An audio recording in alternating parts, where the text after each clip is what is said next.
Last time on stream, we had this incredible experience where I was basically bullied into starting a massive FFA with 3 new players and 1 more veteran player. The FFA was insanely good, it was amazing, it was entertaining, we were having so much fun. A weird desync bug happened, and we did not want to give up. We wanted to continue the game. So Ellie, Epartain, myself, Pigeon, everybody involved, we worked together to rebuild the state of the map in the Wargroove map editor just so we could finish the game, and we're going to do that today on this stream. First, I'm going to replay the FFA, what we saw so far, because due to a separate thing, we lost the original footage, and then we're going to pick up the FFA where we left off with a complete recreation of the game state in the Wargroove map editor. Love the Wargroove map editor that you can do that. Alright, here we go. In yellow, playing pistol, is the Keeper of Lore, Ellie. Ellie is not a PvPer, but well known in the Wargroove community for loving the lore and trying to keep track of everything. In the orange, we have our veteran player, the only non-new player in this FFA. We, for some reason, tend to have 1 per FFA, Disobeyed. In purple, playing Wolfar, we have Pigeonhead. I'm sorry, that's pink. That is not purple. In pink, we have Pigeonhead playing Wolfar.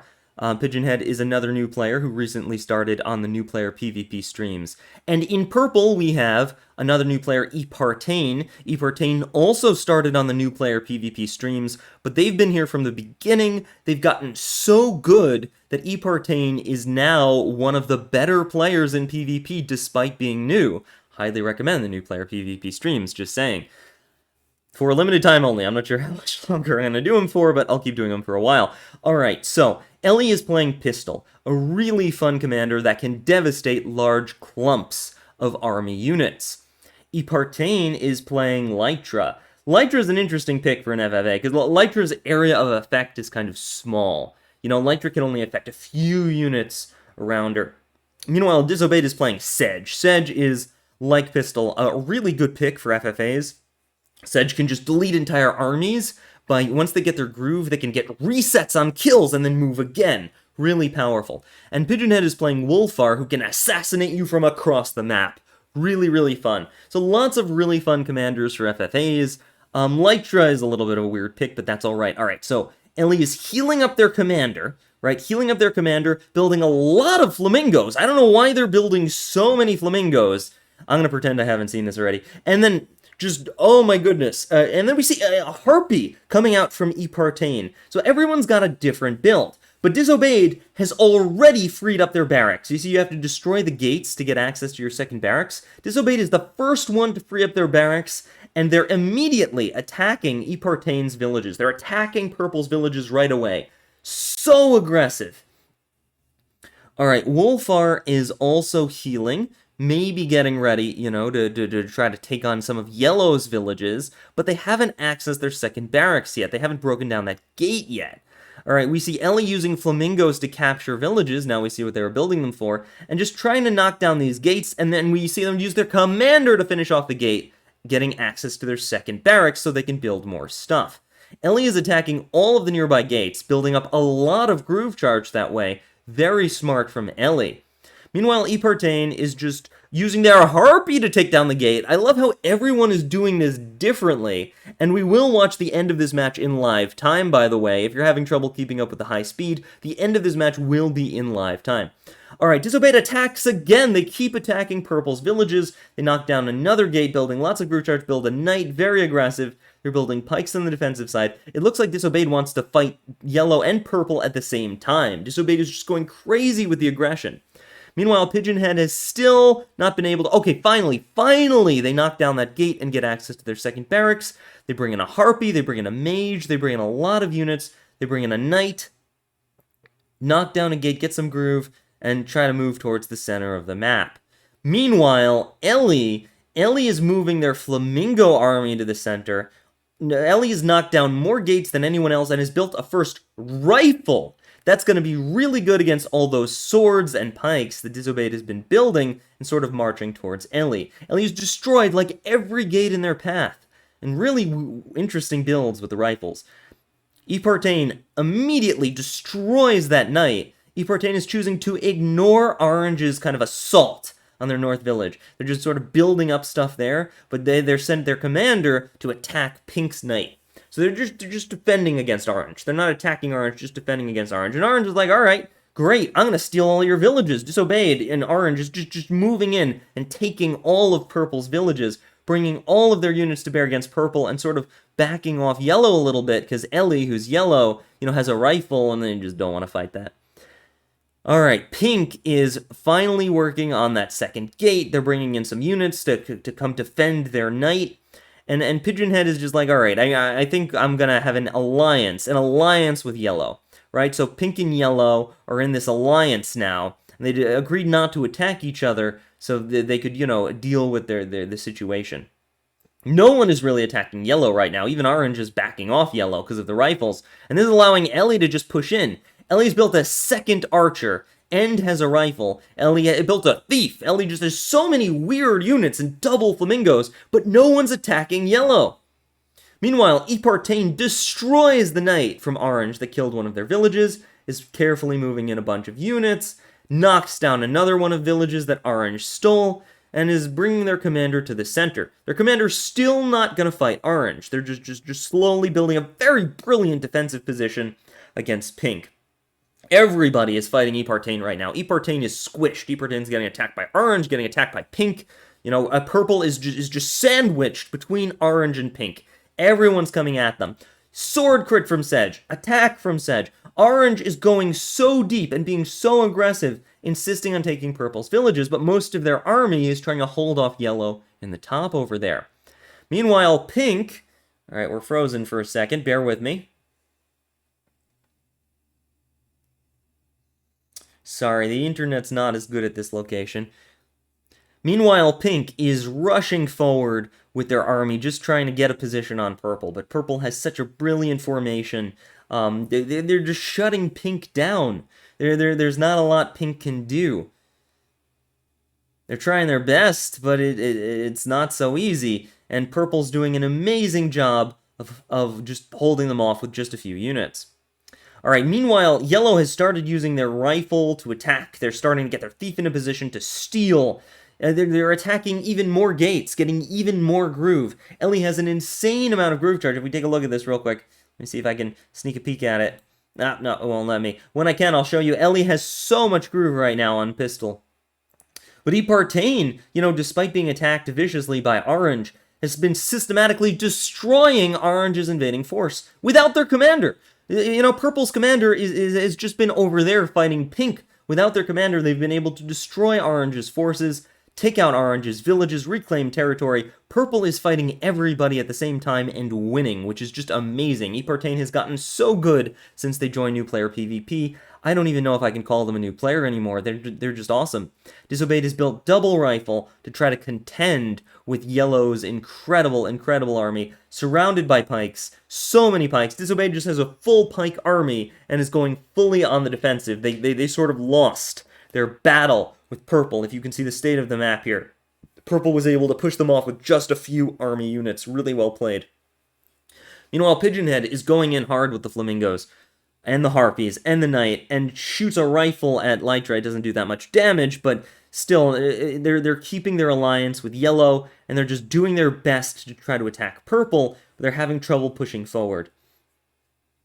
Alright, since no one has attacked Yellow, Ellie is just free to steal from that village. That's going to be 300 gold of damage to Orange, and they lose the village. The rifles are getting in position. The double archers are in position.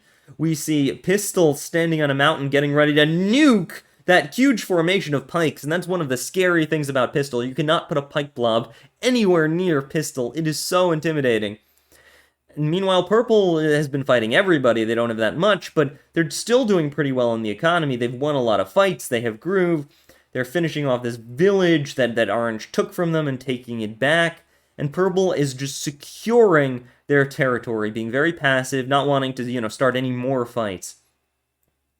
Alright, we see Disobeyed setting up their rifles in position. They're realizing that they were not able to fight Purple, and that Yellow is attacking them. So at this point, Disobeyed is like, listen, Purple, I'm sorry, my bad. Let's be friends, because I have to go fight Yellow, and you need to go fight Pink. So, Disobeyed sort of offering kind of an alliance to Epartain. Epartain, incidentally, did not say anything in chat during this. They were just happy to do their own thing. But Orange was offering, like, look, I'll back off, you go fight Pink, I'll fight Yellow, because Yellow's just, like, unchallenged right now. And that's sort of how the alliances were breaking out. Yellow and Pink had an alliance, and then Orange and Purple eventually had, like, a loose alliance. I don't think Epartain necessarily agreed to it, but, yeah. So, anyway, they're sort of setting up. They've got rifles in position, multiple rifles in position, and then Epartain he realizes that they don't really want to fight a giant pike blob with rifles, so they sort of back off from Orange, and then they decide to fight Pink. And so it ends up being Pink versus Purple, and Orange versus Yellow. Epartain sort of retreats off of Orange's territory, and moves in to defend their barracks, which was under attack by Pink. You know, Pink trying to steal their barracks in the confusion. They played very safe with their commander, because, you know, Pink does have Wolfar. You gotta respect Wolfar. Wolfar can just suddenly destroy you. Very scary stuff. Meanwhile, Disobeyed finally has Sedgegroove, but their decision to try to attack Yellow and Purple in the beginning kind of set them back a little bit. They only just now have a loose alliance with Purple, and they can't even move. They're completely pinned by Yellow at this stage. Meanwhile, Pigeon, it keeps attacking Purple, but it's just not working out. Purple's been able to rebuff most of the attacks. They steal a village, put Wolfar in position, bring a dragon in, build a witch, and Pink is just like, all right. The alliances are set in stone. I'm a little worried about how well Yellow's doing, but I got to attack Purple. Purple's going down. They go in with the Flamingo, do some damage, and run out of time, because there is a turn timer on this. Meanwhile, Yellow has just all the money in the world. You can shoot a dog with rifles twice and still be fine. That's how many rifles they have. They bring in their own witch. They've got, I don't even know how many, 3 archers, 2 rifles. It's insane. They destroy another gate. Their pistol has insane groove. I think they're like a tier 2 groove by this point. And Purple just has no choice but to continue to fight Pink, because Pink is actively trying to steal their barracks. But Purple does an amazing job. They destroy Pink's units that were pressuring the barracks. And Lytra goes in, gets even more groove, knocks down this village, and just has this incredible dominating position against Pink. And it's very, very clear at this point that Purple, despite being attacked by 2 people, Epartain just played this so well, they played such good Wargroove, that they're actually doing better than Orange and Pink. And meanwhile, Orange is in this terrible position, mostly because although they have this amazing defensive army, they're fighting Pistol, who just completely counters giant pike blobs like this. Pistol can just lightning all of those units and burst them down. Disobeyed's army, if you can see it here on the screen, it's all pikes, and those are very, very vulnerable to Pistol. Very vulnerable to Pistol. So they have to stay away from Pistol, or Pistol will just nuke it. Alright, so Pigeonhead gets a really nice rifle pick on that sword, but they've sort of lost a lot of stuff. They've lost a lot of stuff to Epartain. They're moving in, considering trying to go for the attack there. But they build a thief that can only be pointed at Yellow. And at this point, it kind of looks like Pink might be getting ready to betray Yellow, to betray their alliance, because fighting Purple hasn't been going so well.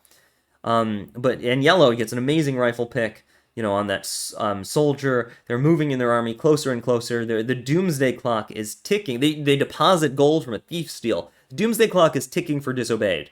Orange is in so much trouble, because if Yellow's army gets close enough that Pistol can groove them, those pikes will just disappear, and Ellie could be in the position of controlling 2 bases. But meanwhile, Epartain, is just continuing to attack Pink, because Pink keeps attacking them, right? Epartain effectively has no choice but to keep attacking Pink. And they knock down this wall between themselves and Orange. They're maybe keeping, awareness of Orange kind of opened. But they're moving against Pink. Their entire line is moving against Pink. They block some territory up there to maybe stop some shenanigans in case Orange suddenly decides to attack them, or Yellow comes down or something. But yeah, they're really just fighting Pink. Alright, so Orange is like, alright, I've got to do something. I can't just keep retreating. I've got to do something. They sort of navigate some of their more aggressive units, like the swords and the dogs, a little bit more to the front. They build a knight. Sedge is inching forward. Orange is trying to find a way to attack Yellow. They're just looking for a way to attack Yellow. And then Pigeon betrays Yellow all of a sudden. Huge betrayal. The dragon goes in. The thief steals. That's a ton of gold. Yellow's going to miss 400 gold that turn. And all the units suddenly front switch, and now pink is attacking yellow. But there's a little bit of a problem. Pink also attacks purple. Pink is attacking 2 people, while kind of losing. Now, diplomatically, this might not be the best choice. If you're falling behind and you start a war with both of your neighbors, that's probably not going to go super well. Alright, so yellow is realizing, oh no, now I'm being attacked by 2 people. I'm being attacked by pink from the bottom, who's stealing from me and betrayed me, and orange, who I was trying to fight. I need a retreat. So yellow has no choice but to back up a little bit. They have an amazing army. Look at that army. They have 3 rifles, 3 archers, a golem, pistol groups, so many good things, but they're under attack by everybody. They gotta back off. Meanwhile, Epartain is like, alright, pink, you keep attacking me, even while you're attacking yellow, and I can't seem to get you to agree to stop, so, I'm going in. I'm attacking you. I have an alliance with orange, Purple has an unofficial alliance with orange at this point. They're not going to attack orange. It wouldn't make sense to attack orange. Orange's army is entirely pikes. So, of course, purple attacks pink. What else were they going to do? Pink's decision to betray yellow was probably a political miscalculation. And then that's one of the things about an FFA you have to keep in mind, if you attack one neighbor, what's your other neighbor going to do? Are they your friend? Are they your enemy? Well, what's the situation? And now orange is like, alright, great, my alliance with purple is holding. I've got to attack yellow while they're in trouble, or I'm doomed. And orange has this beautiful formation. Look at this, beautiful! It is impossible for Pistol to get a good groove off. Everything is separated by holes in the army. It's a little awkward, but it's a beautiful anti-pistol formation from orange. That's so hard to do, so well done, and orange is actually advancing on Pistol with pikes. Meanwhile, pink is like, alright, purple's still attacking me. I might have made a mistake here. I'm going to just build Double Dragon and try to kill purple, because I don't know if I can fight yellow right now. Maybe that wasn't the best idea. They're backing off a little bit. They're backing off. They're trying to get into a good position. And this is where it gets really fun. Yellow starts attacking pink with a rifle and the archer, and just assassinates one of pink's units and is like, alright, back the heck off. You attacked me. We're not friends anymore. You betrayed our alliance. Now I can attack you when orange isn't there. And now pink is getting squished. Purple, meanwhile, moves deep into pink's territory and is like, look, we can't seem to get a solid alliance here. I'm going to go in and take your stuff. And we are almost to live time. But some interesting things are about to happen before we get into the live part of the game. Alright, so just finishing up the recap. And the most fun part of the recap is about to happen. Fair warning. Epartain massively moves into Pink's territory. They're invading. They're like, I'm going to take Pink out. I'm going to take their bases. I'm going to move into a position where I can attack yellow. I'm going to take this game. Alright, Disobeyed. Massive attack on yellow. They get the Sedge Groove off on yellow. Disobeyed is actually attacking into Pistol. Beautiful rifle hit dog into Sedge Groove. Moves the sword forward, and then moves Sedge back into a really nice position. It's so hard to hit Sedge from that position. They've got the dog on top. There aren't many sides you can hit Sedge from. They've got the harpy, the dog on the bottom, the castle wall guarding the dog. It's a really, really solid position. And they even have holes in their army, so if Pistol grooves it, it'll be okay. Sedge will still survive. Really, really beautiful position right there. Meanwhile, Pigeon is just doing their best kind of to attack into purple as quickly as they can, just trying to regain some ground, gets a really nice pike crit off, throws their entire army there, except the thief, who's still gonna steal from yellow. Dragon into a mage on plains, unfortunately, so it doesn't kill. Wolfar goes for the groove. This is the groove that eventually bugs the game, by the way. Boom. Big damage. It just sort of hops the golem into Elytra and then hops it backwards for safety.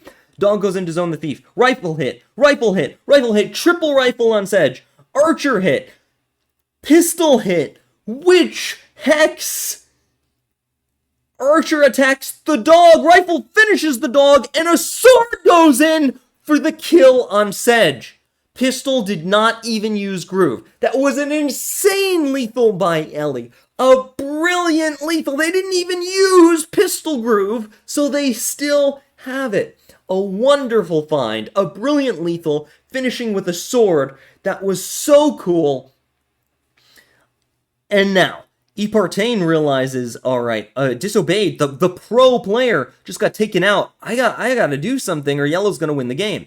So they massively move in for an attack. They obliterate the golem using their groove, obliterate a dragon. They're sending swords up there to capture Disobeyed's missing territory. They send the mage to kill the other dragon. Pigeon's army is just falling apart. Epartain has gotten so good at this game. I'm almost afraid to put them against new players. You can see why. You can see why I'm starting to get afraid to match Epartain against other new players in new player PvP, because they're just dominating. They're destroying this position, marching forward, massive attack. You know, Disobeyed just went down, and we are about a turn away from live. We are about a turn away from picking up this game live, but I want to show you what happened. All right, I want to show you what happened. The reason that we had to pause this game and redo it next stream. Rifle hit on the dog, beautiful. You know, Pigeon is in trouble, but they're just trying to do their best. They're just trying to do what they can. And what was that? What was that exclamation point? What just happened? Hold on a second. The screen is about to go black. That is completely expected. And the game crashed. So there was a bug in the game. We reported it to the developers and they're working on it. But there was a bug in the game that caused the game to crash and it was impossible to pick up. However, this was such a cool match. This was such a hype match that the players agreed to recreate it.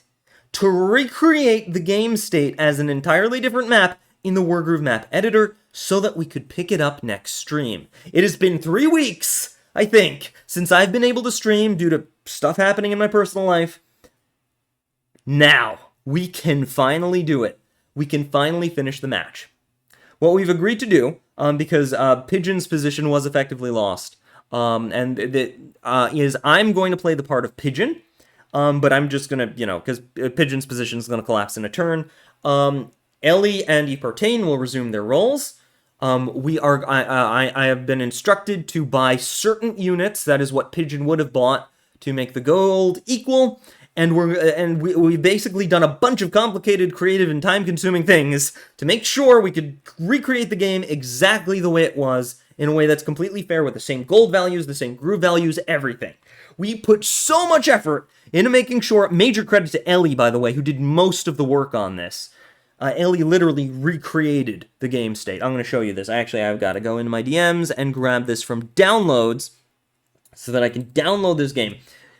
Insane effort by Ellie, by the way. Major credit to them for recreating this. And we're going to be able to finish this amazing game and see who wins. It is between Ellie and Epartain at this stage. Pigeon decided to surrender, but in a way that was fair. Okay, here we go. Gonna download it. And now I'm gonna do something a little weird. I am going to change my Steam name to Pigeon so that it is very clear. Actually, I don't think I have to do that. You all know it's me.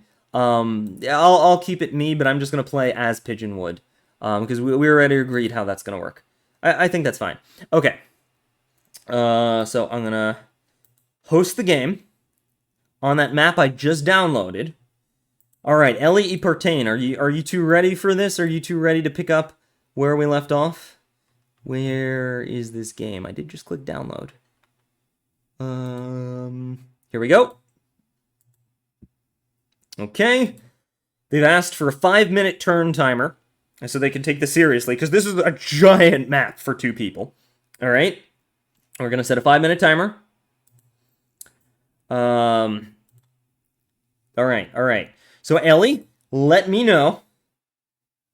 All right, they're both here. Let's do this. Let us know which position we're supposed to fill. I'm Pigeon.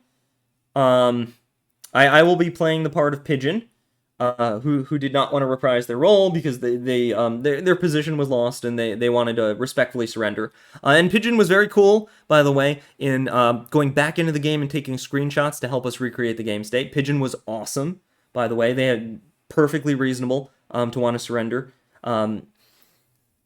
Just want to be clear, Pigeon's really cool. So, yeah, this is really just between Ellie and Epartain at this stage. All right, so yeah, do I play player 1, player 2? How do we do this? Ellie, you are the creator of this map. Let me know which position I'm supposed to take. Let me see, match settings. Here, all right, there's a picture.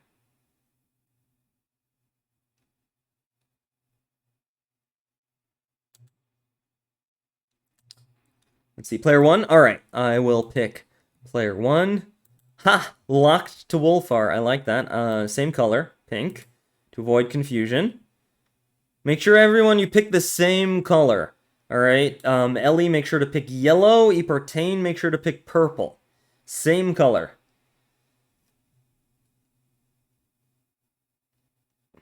All right, I won't ready until we're all ready.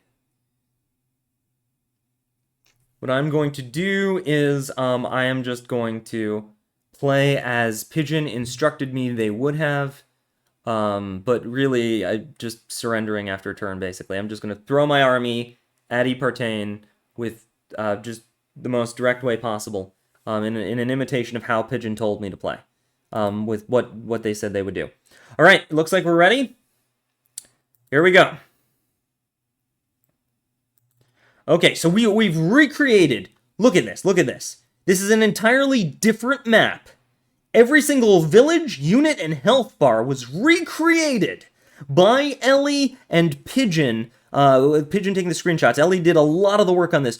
Recreated this so that we could pick up the game. I am just filling in for Pigeon. That is all.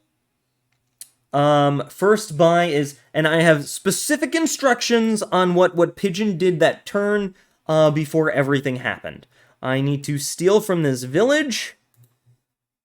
Here we go. I need to build a harpy. We've taken extraordinary efforts to recreate this match and build 2 dogs. That is what Pigeon apparently did. This is where the ambush happened. So where Wolfar ran into the dog.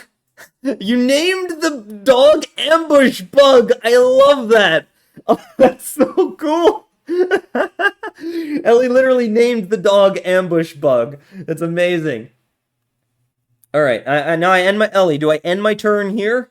This was the end of Pigeon's turn, or do I move the units? I don't remember, even though we just watched it.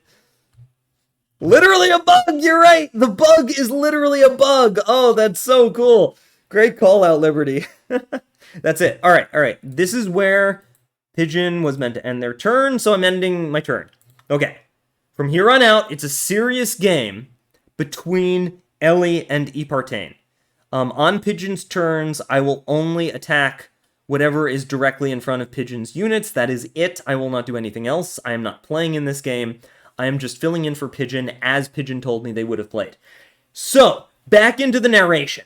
Ellie has destroyed Disobeyed with an amazing and brilliant lethal, and they still have full pistol groove. Ellie is so on point in this game. They managed to grab the barracks. Interesting. You put an image of a destroyed hideout here. I love that. Ellie has captured Disobeyed's barracks and is moving in to take the other barracks. Ellie wants to be on 2 bases. They want Disobeyed's old base, they want full control of it, and they want to stop Epartain from getting any of it. But meanwhile, they recognize that Pigeon is about to go down. Pink is about to go down. So they're also moving in their army to try to reclaim Pink's bases as well. If Ellie is successfully able to get Pink's bases, and they're able to get Disobeyed's old bases, Ellie will be in an amazing position. Amazing position. With Pistol Groove, too. And this is one of the tricky things about playing Ellie. It's really good for those small, bursty engagements, but Ellie, played by Epartain, it only has 42 groove charge. That's it. They're not in a great position. They're not in a fantastic position to compete against a fully charged pistol.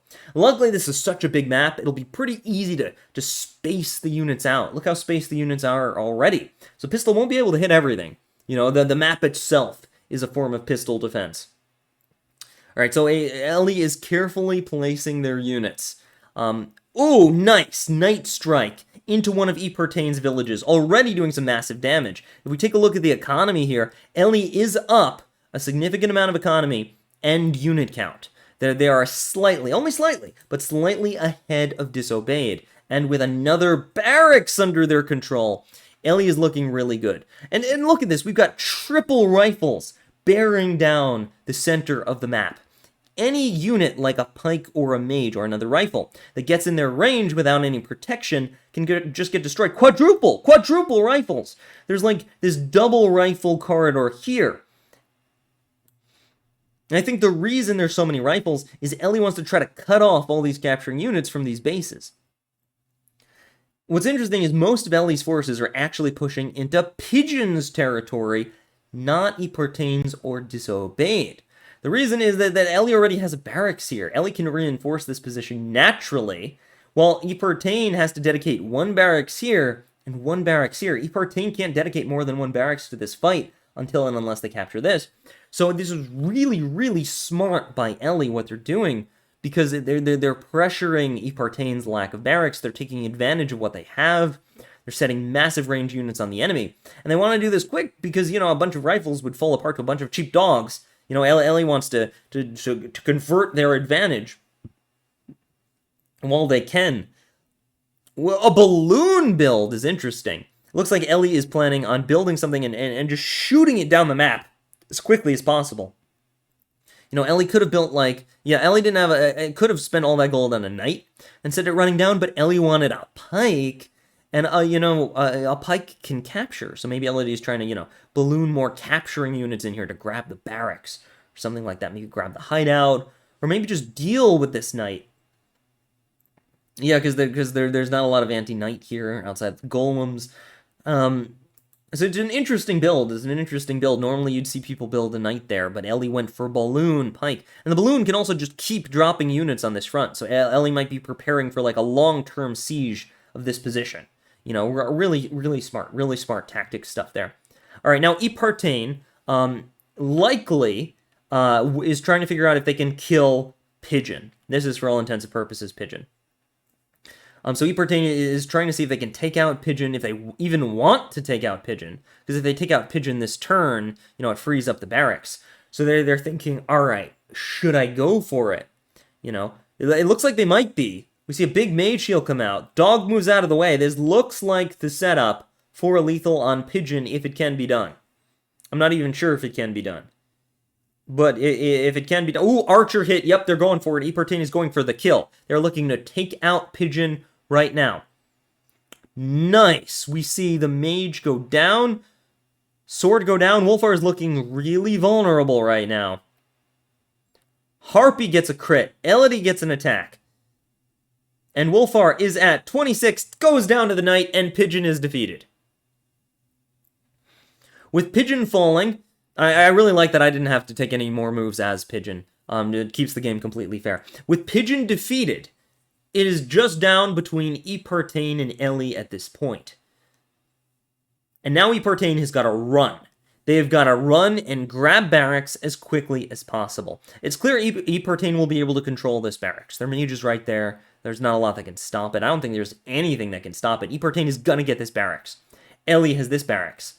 They're going to fight over this barracks, but Ellie's probably going to get it. And I don't even know who's going to get this barracks. So they're going to fight over this one. And it'll be a massive brawl across this entire massive map between these two players to see who will win this amazing FFA. We've had so many good FFAs on this channel. We've had so many good fights on this channel. And stay tuned until after the FFA, because I'm going to try Spacefront's Lethal Challenge. Though I might want to try a quick PvP game myself. I get so excited watching these. It's like, I want to play, you know? Wargroove's fun. Alright, so Epartain is just grabbing their villages back. You know, they're putting their knight kind of just to defend these troops. They're trying to get a position here. Maybe try to fight for this barracks if they can. They really don't want to give this up for free. They want to pressure this barracks before Ellie can get a good position on it. Because look, Pistol, right? Pistol is a little bit away from this. The Golem's a little bit away. You know, most of the army is going to be fighting down here. And the one advantage to Epartain is even though they don't have rifles for days, they do have a more mobile force that can like quickly run across the map and grab things. We take a look at the economy right now. I mean, Epartain is actually winning on economy. You want to fight? Oh, Time Key. I'll fight. I'll fight Time Key. The famous Time Key is challenging me. Yeah, maybe after this we could do a quick match. I'd be down. Alright, so Epartain is trying to secure and fight for this village. And remember, they have a 5-minute turn timer. That is a lot of time per turn. But this is a massive map. Like, we see a dog build coming out. Epartain went dog, dog, harpy. You know, they've got so much money next turn. Next turn, they're going to be rich. But this turn, they're just trying to build a lot of unit count and build things that can deal with rifles. Dogs are a hard counter to rifles, and harpies are also a very good counter to rifles. Ooh, Ellie is attacking this gate, trying to open up another avenue onto this barracks. You know, just trying to give himself the best possible advantage here. Oh, we see rifle shots going out, destroying these pikes. Look at these pikes. They were... Oh, and it goes down. Triple rifle on these pikes. Epartain might have misplayed a little bit putting those pikes there. They just got eaten by rifle fire. But remember, these rifles represent over 2,000 gold, and they killed about 500 gold right there, despite 3 of them attacking. You know, the rifles are very expensive, and they can get taken out by dogs, so there are downsides to them. Golem goes in, just obliterates that sword. Ellie is just moving in with the golems, recognizing that there is not a lot Epartain can do to these golems right here. They're just destroying everything in their path. And Ellie's trying to figure out, all right, so now what do I do? You know, how am I going to fight for this barracks? Where do I put my commander? I don't want my commander to die. Where am I going to put everything? Oh! Part of the reason for putting the golem here was as a protective barrier. Yeah, for the thief, I guess nothing could hit it anyway. Unless maybe Ellie grooves, or sorry, Lytra like tries to groove something towards it, but really nice bottom barrier for the thief. I like that. Now the thief could only be hit from one side. And then sets up archer, goober rifle on this position, you know, just marching everything forward. Like, you attack into this. You're attacking into all of these rifles, this archer. How do you even fight something like this? That's a really interesting. Ellie actually chose not to capture this village.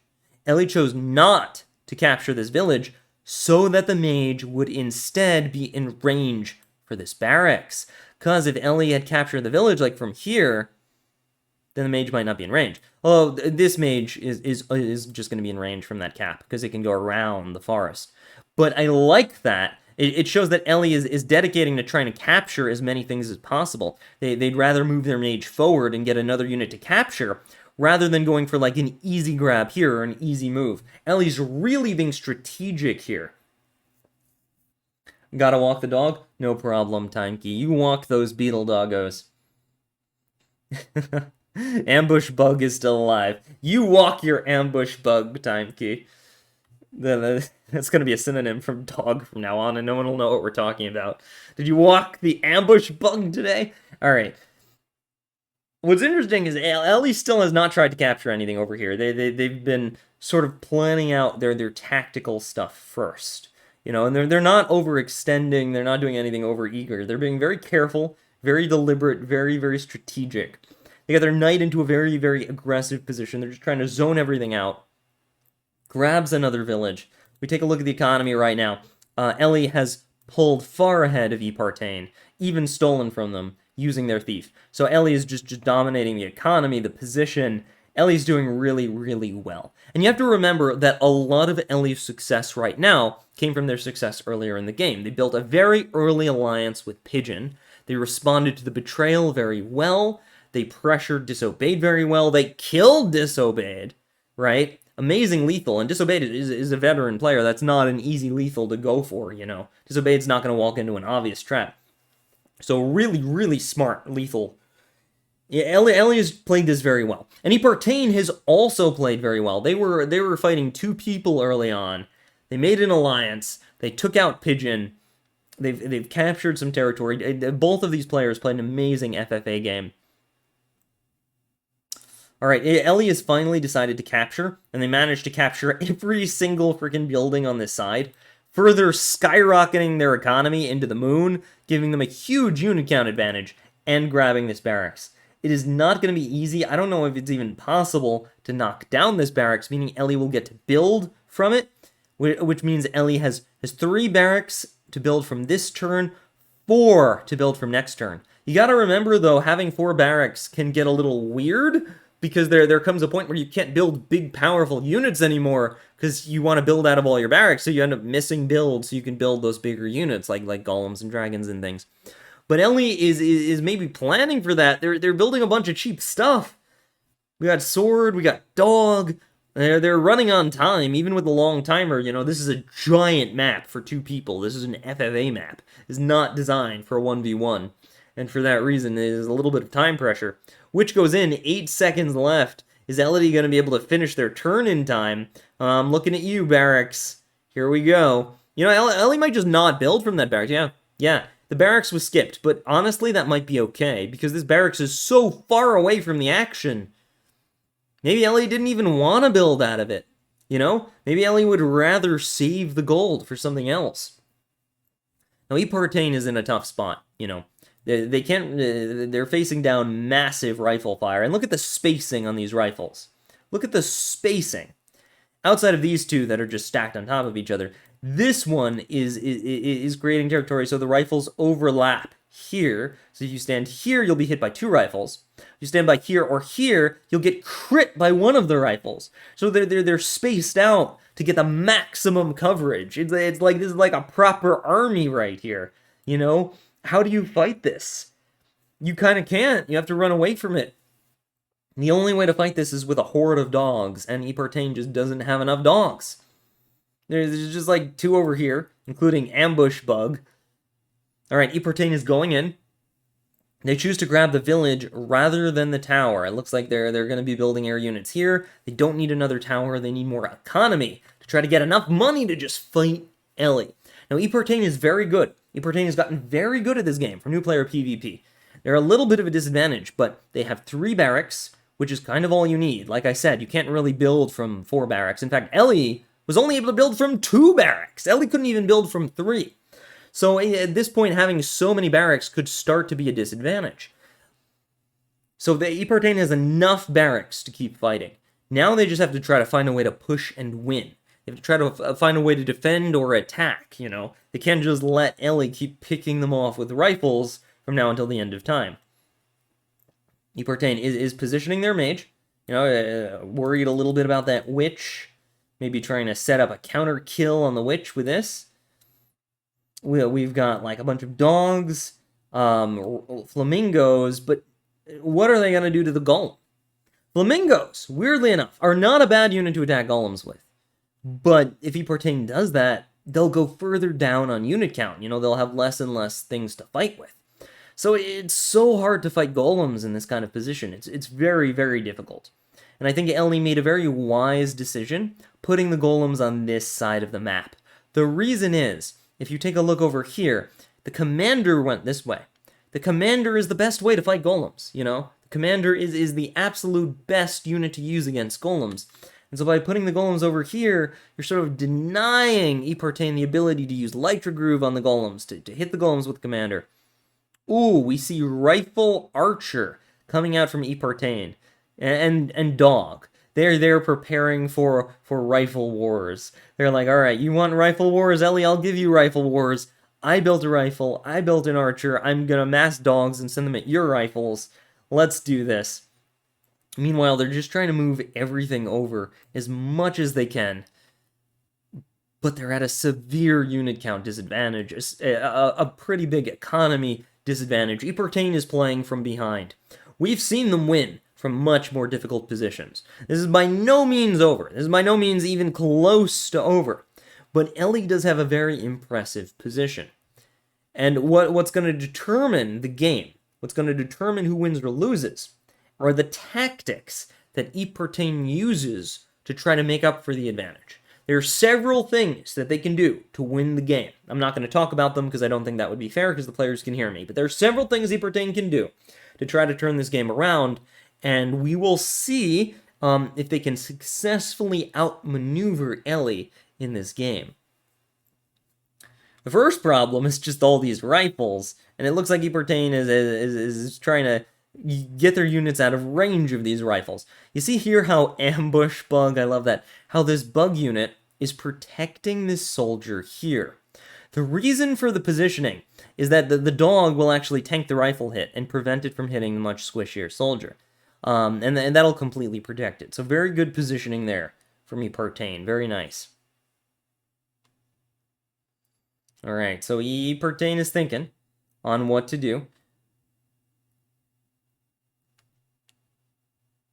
They're using the dog just to block the barracks, not to hit it, not to attack it, not to try to knock it down, but just sort of prevent anything from being built right here. Alright, Ellie has almost 3,000 gold. That is crazy. Ellie could build double golem, double dragon, and still have enough left over to build out of other facilities. The thief is going back. Obvious moves first. And Ellie has 2 hideouts. You know, a choice as to where to deposit. Ellie's position is just so strong, but Ellie needs to be careful here not to overextend, not to give Epartain what they need to get back into the game. Alright, Ellie is starting to load up their balloon with pikes. This is a smart thing to do. Pikes are very slow, and the balloon will help drop them into the fight where they can be more useful. We see that this pike actually run forward over here, just sort of building a defensive wall around here, because, you know, Epartain has sort of scoped out this territory with their units. They're sort of defending and controlling this territory. So Ellie needs to establish their own defensive position to fight there. So they're like, all right, where am I going to put my pikes that they'll be safe, you know, from all this? So I could, like, march forward and use the pikes as a spearhead, pardon the pun, to break into Epartain's territory. We see Ellie still going for obvious moves, grabbing the village here, the barracks here, the village here, increasing their economy lead. Once again, there's nothing that can take down this barracks. This means Ellie has 5 barracks across the map. Just because Ellie seems to be struggling with the 5-minute timer. Remember, Ellie's not like a PvPer. Ellie's pretty good. They're pretty good. They tend to do very well in new player PvP. But they're not like a, you know, like a veteran pro player or something like that. They're a newer PvPer. So the timer is a little bit of a challenge with this massive map. So I don't even know if Ellie can control the game if they keep building 1, 2, 3, 4, 5 barracks units every single turn. They might not be able to move everything, which also becomes a consideration. Oh, Archer comes in, knocks down this village. Really nice. That'll put it in range where something else can kill it, potentially, allowing Ellie to further take more and more of Epartain's villages. And this is exactly what Ellie wants to do. Ellie wants to just take away Epartain's villages and slowly steal all of their money to the point where Epartain can't fight back anymore. Wow, Golem comes in and just wrecks stuff, backed up by pikes. Really aggressive pike position. Sword hitting a dog. Normally you don't do that, but in this case, Ellie is just such a strong position, it's worth it. Uses the knight to take out the village. Again, Ellie is playing very aggressive, you know. And then uses the witch.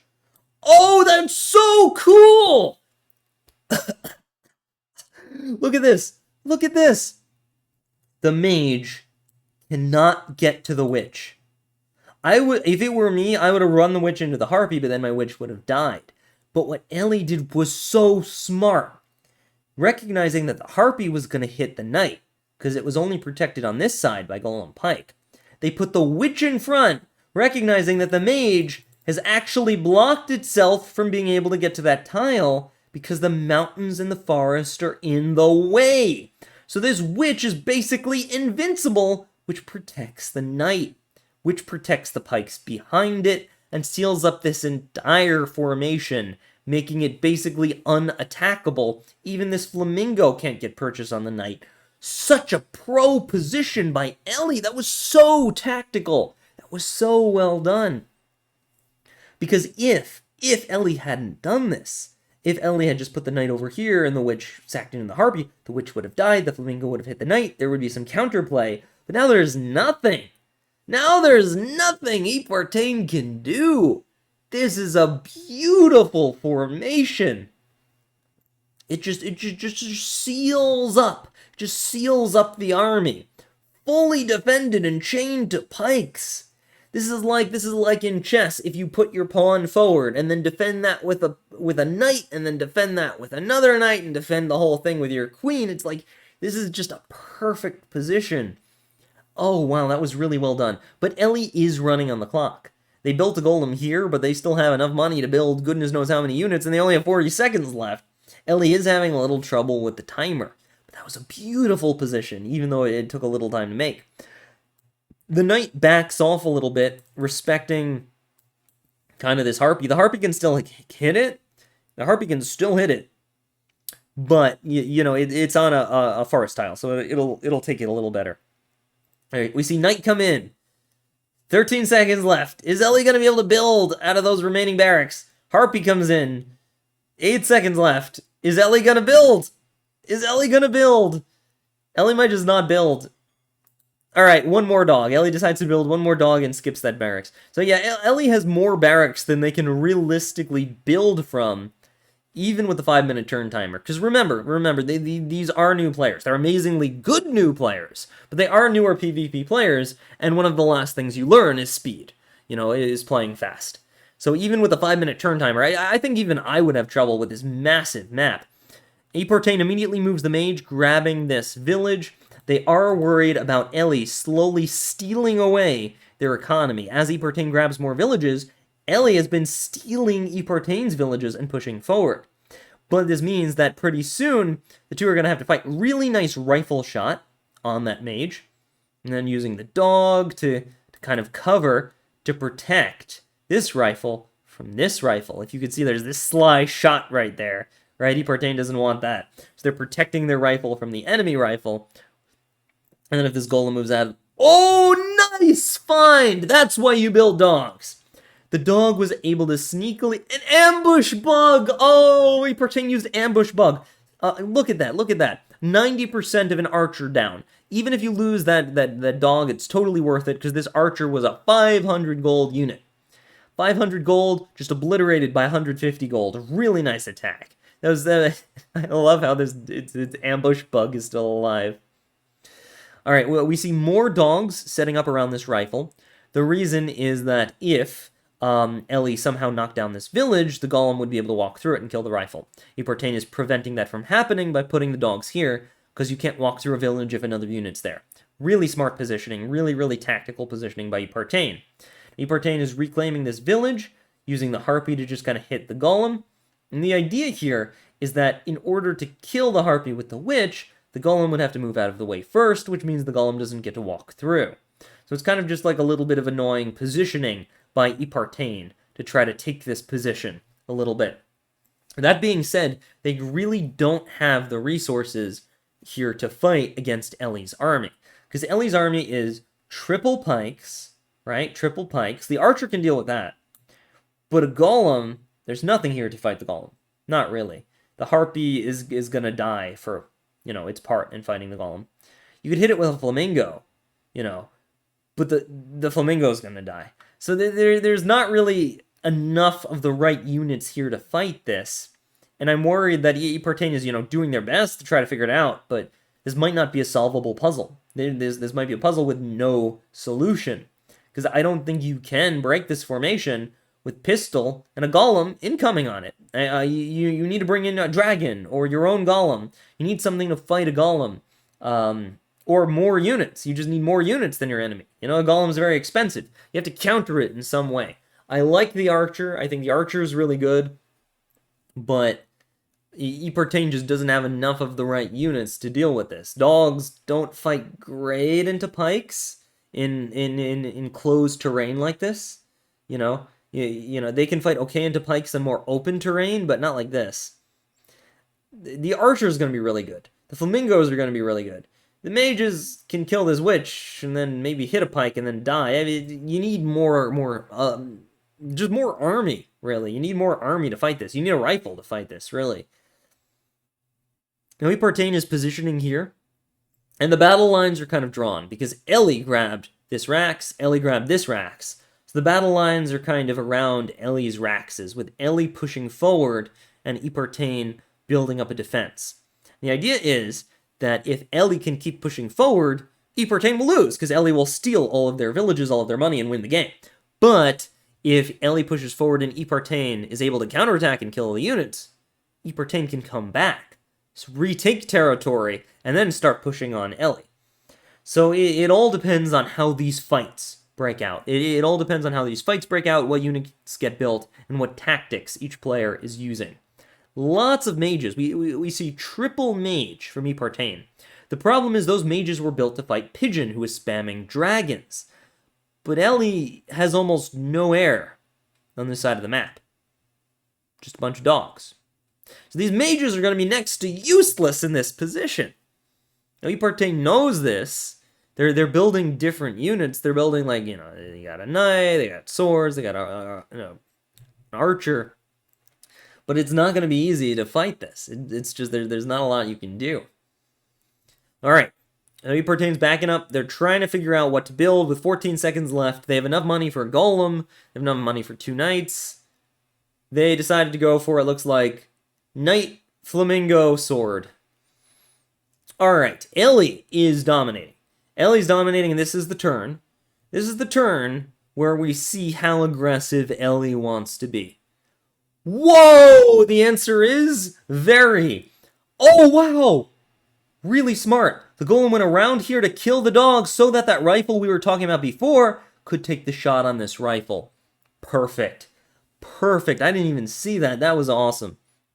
Ambush bug sadly went down. And now Ellie is trying to think where to attack. I mean, look at this map. There's so many obvious moves. First, moves the thief. There's so many positions. All right, Ellie's moving a little faster this turn, recognizing that they've been having a little trouble on the clock. They're picking up speed. Pistol has full groove. That could obliterate a clump of units. And then there's a golem just properly in the enemy base. I mean, this golem is next to the HQ. And don't forget that this HQ exists, by the way. If Ellie can knock this thing down, the game is over no matter what else happens. Lego man. Ellie, like, I don't have time for this. Yeah, pretty much. Alright, Ellie looks like they're finally willing to sacrifice their witch in order to kill that harpy. They just wanted to get it out of the way so that they could continue their attack. Not a bad time to do it. You know, it looks like they've got a very solid position here. And we'll see what the follow-up is on that. And Epartain, you know, half of their army is completely separated. All right, Pistol goes in for a village here, doing even more economic damage and putting Pistol in range to hit the HQ. Ellie's threatening a win right now. Ellie's like, "What? Epartain coming back? No, I'm not even going to give them any time for that." Look at this. Golem, Commander, Sword. But they're taking their time. They're not rushing it. They go back and heal a mage. You know, they go back and heal a mage. They want to keep their mage healthy. And I think that's a good idea, because, you know, they didn't have, like, a ton of anti-air here, and the witch might go down. Oh, and they're setting up a knight crit. Like, Ellie is like, hey, nice base you have. It sure would be a shame if something happened to it. You should probably sacrifice the rest of your army trying to stop me. Alright, so big attack here, going for this gate. Knocks down the gate. And this will allow Ellie to actually run units through here if they want to. And there's still a lot of stuff that hasn't moved yet, though. I think the timer is Ellie's biggest enemy in this FFA. And we normally do 3-minute timers on games. I put in a 5-minute timer for the end of this FFA because both players requested it, and it is a little bit hard to be a new player and fight on a timer on a map this stinking big. So we gave him a 5-minute timer for the rest of this. Golem comes out. A little bit risky because you're fighting a golem into Lytra, and we talked about that, you know. Lytra has ways of dealing with golems. Lytra can take your golem, turn the sky upside down, and throw it into a village. Whoa! That knight crit chunked Lytra. That took almost all her health right there. Really nice. And it's backed up by the golem, too. Like, this golem's like, hey, you know, I'm defending that knight. That knight is my buddy. You mess with that knight, you mess with me. With double rifles staring at this position so that there's nowhere you can stand, that the rifles aren't guarding you, but still far enough away that nothing can really hit them. Perfect. Perfect rifle position from Ellie. That's just perfect.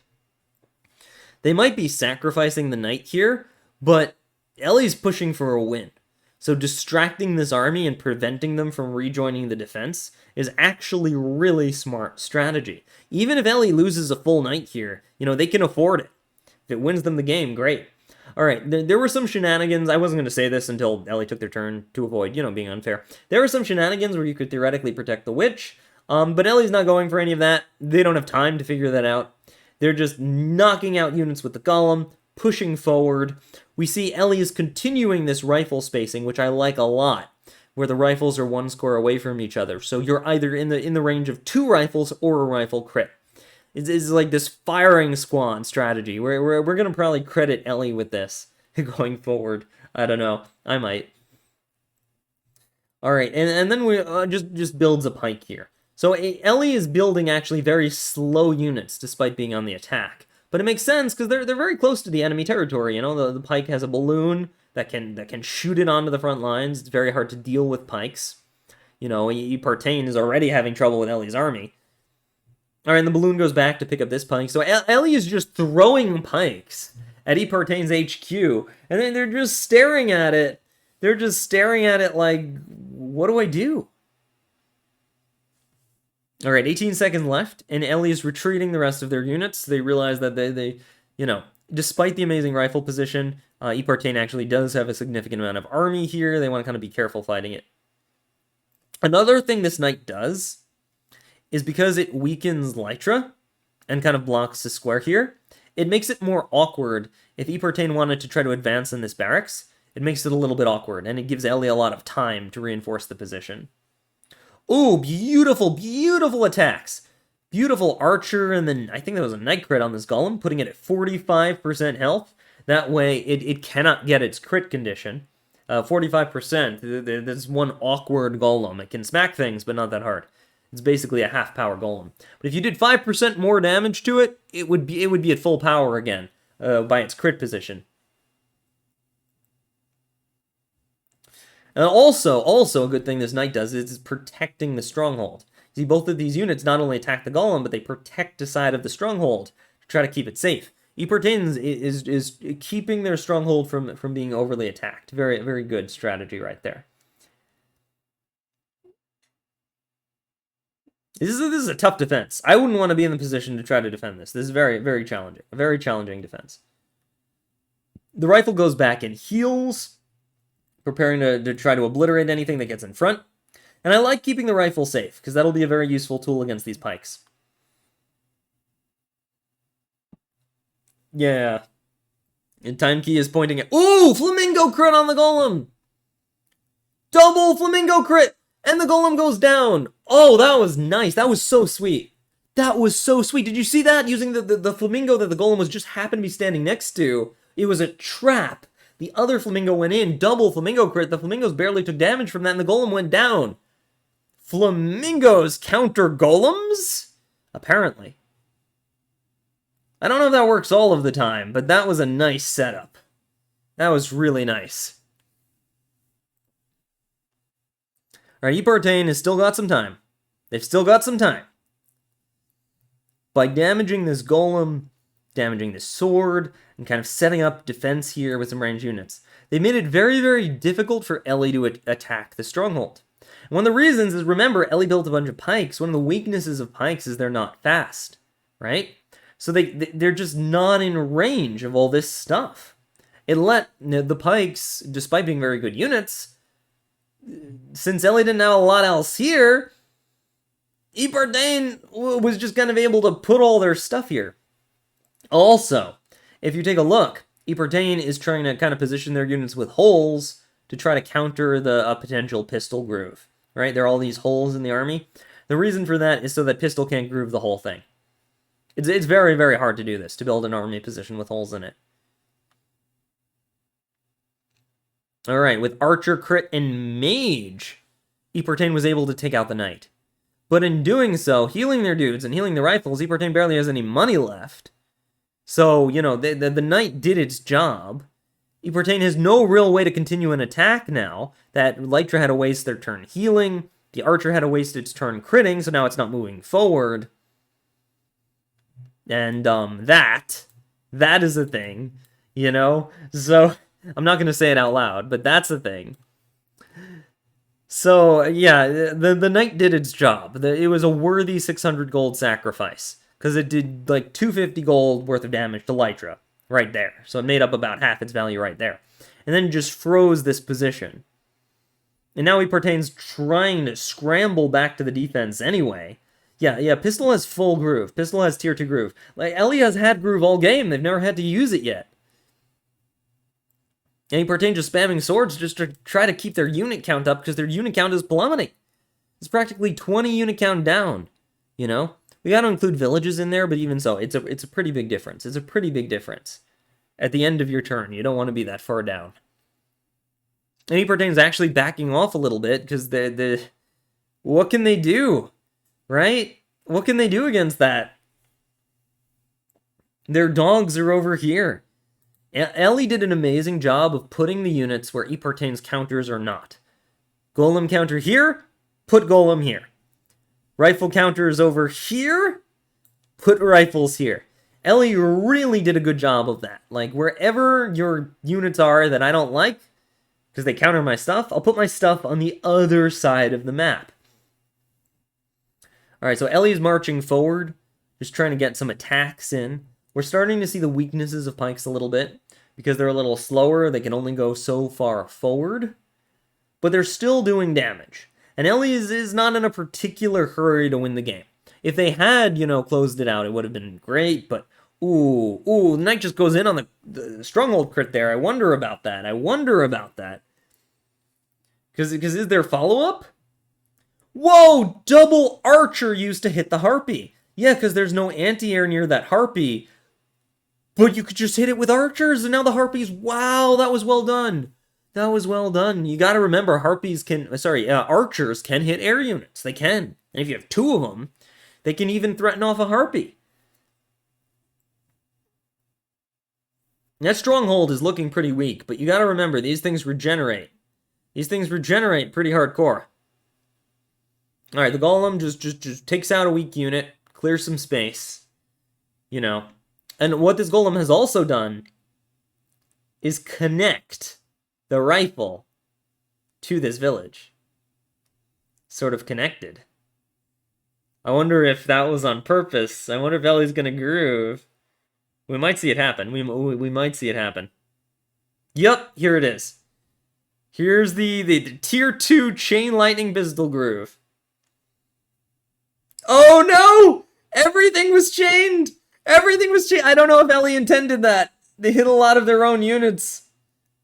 Maybe they did, because it damaged the flamingo, damaged the mage. Everything was chained. This is why, it's not really possible to make a pistol-proof formation. It's not. It's just not. Because your opponent can fill in the holes easily and then nuke everything. And notice by putting pistol here instead of up here, it meant pistol was physically closer to these units, so they would take more damage. Ellie really knows how pistol's groove works, apparently. Because that's something that, you really have to have a good understanding of pistol's groove to understand that it's worth risking your commander standing there to get more damage. Massive attack on the stronghold. And pistol's groove, by the way, nuked the stronghold for, what was that, like 30 damage? Oh my god. How much damage did that do to the stronghold? This unit's busted. So much damage. Oh, and now the rifles have started shooting at Epartain's army over here. Just every single rifle going boom, boom, boom. Epartain's rifle's getting obliterated. And the golem has been put into its crit condition now. This is just crazy. This is just an amazing attack. And I don't think there's much Epartain can do. That stronghold is I don't know how you make that live another turn. We'll see if Epartain can pull off the miracle victory here. But Ellie was just so on point. Ellie was just so on point this entire FFA. I don't think there was a moment during this entire game where Ellie was behind. Like, they made an immediate alliance. They built an awesome army that completely countered one of their neighbors, attacked that neighbor, destroyed that neighbor, took that neighbor's stuff. and timed it perfectly so it didn't turn into a 2v1, which happens sometimes, and then proceeded to just march through Epartain's forces, destroying everything in sight. Ellie's even building another rifle. There's even another rifle here, and there's a rifle here, and it's just staring at the stronghold. Oh no. Oh no. Epartain, how is Epartain gonna live this? Meanwhile, the golem is just sacrificing itself to hit Ellie. And the funny thing is, Ellie can do this every turn. It's not that the knight and the golem need to get, enough damage to justify their death. Because the rifles are backing them up, and they'll shoot enough units to make up for it. This is the ultimate attrition strategy. Just keep sacking units into your opponent's army while your rifles kill everything. Like, wow. Alright, Epartain this is their last turn to try to survive. If Epartain cannot remove Pistol from their HQ, they're just done. They're just done. They've got to do it this turn. They've got to save themselves this turn. We could see Lytra kill a golem, potentially. But another golem will immediately replace it. It's how do you fight this? How do you fight this? Even the knight is set up to crit that position. Alright, we see Epartain sends a mage heal on these low health units. Oh. That would imply a lethal is coming. That would imply a lethal is coming. Is there a lethal? I don't think so.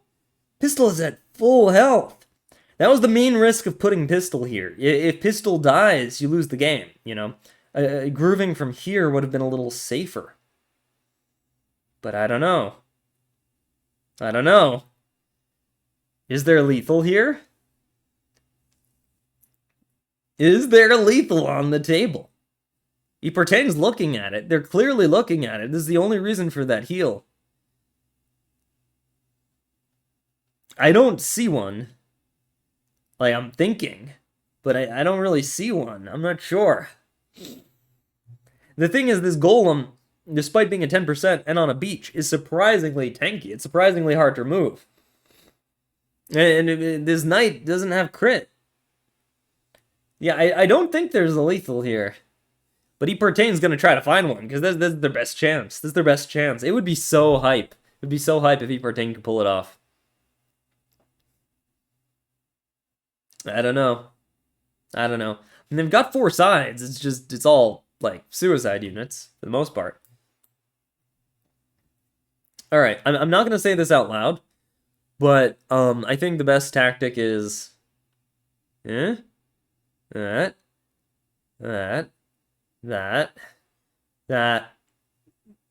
then that maybe, and then that. But I still don't think it's enough. I don't think it's enough.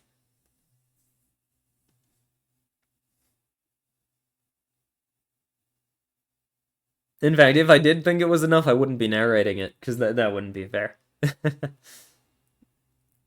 Epartain's checking. They're checking. Maybe they'll spot something I missed. Maybe they'll spot something I missed. Alright, the Knight suicides.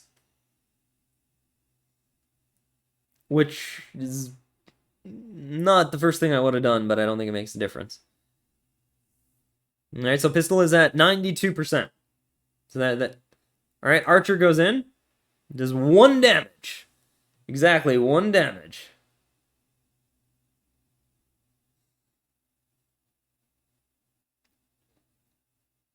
Ellie's saying I spotted something they missed. I'm curious. I'm curious what you spotted.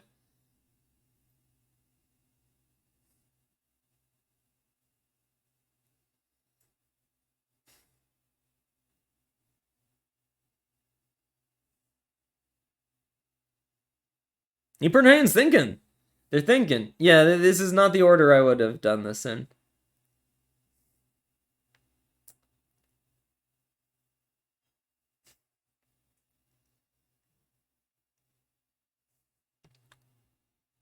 But it's hard, Are they going to pull it off? Yeah, they got a minute left. They've been spending their full clock trying to figure this out. Trying to figure if there's any puzzle mode way to do this. They're trying. They're really trying.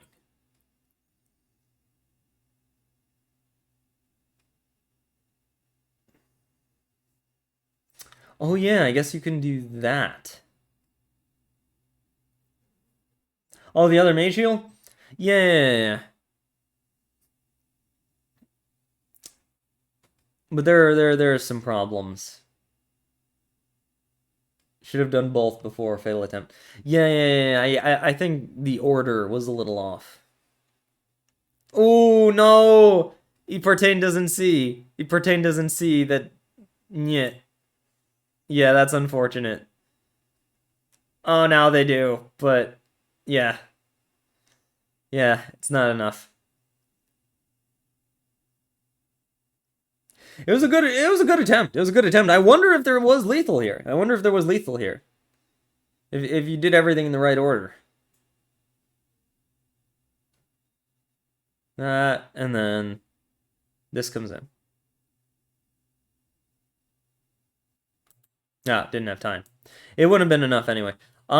Yeah, so with the Harpy Strike, you know, if we could have found like 10 more damage somewhere, maybe. Maybe. I wonder if there was lethal there. Oh, and Ellie just ends the game. ending our discussion. Amazing game. Amazing game by Ellie. Beautiful game. Brilliant game. The winner is Pistol. Ellie, the champion of our FFA. And I think that's fair. I think that's well deserved. Ellie lethal disobeyed. You know, if you take out the veteran player, that's a pro move. That's a pro move. Disobeyed is good. Like Disobeyed beats me in games. Like Disobeyed is good. You know? Great game. I'm so excited to see new players learning enough of PvP to take on pros.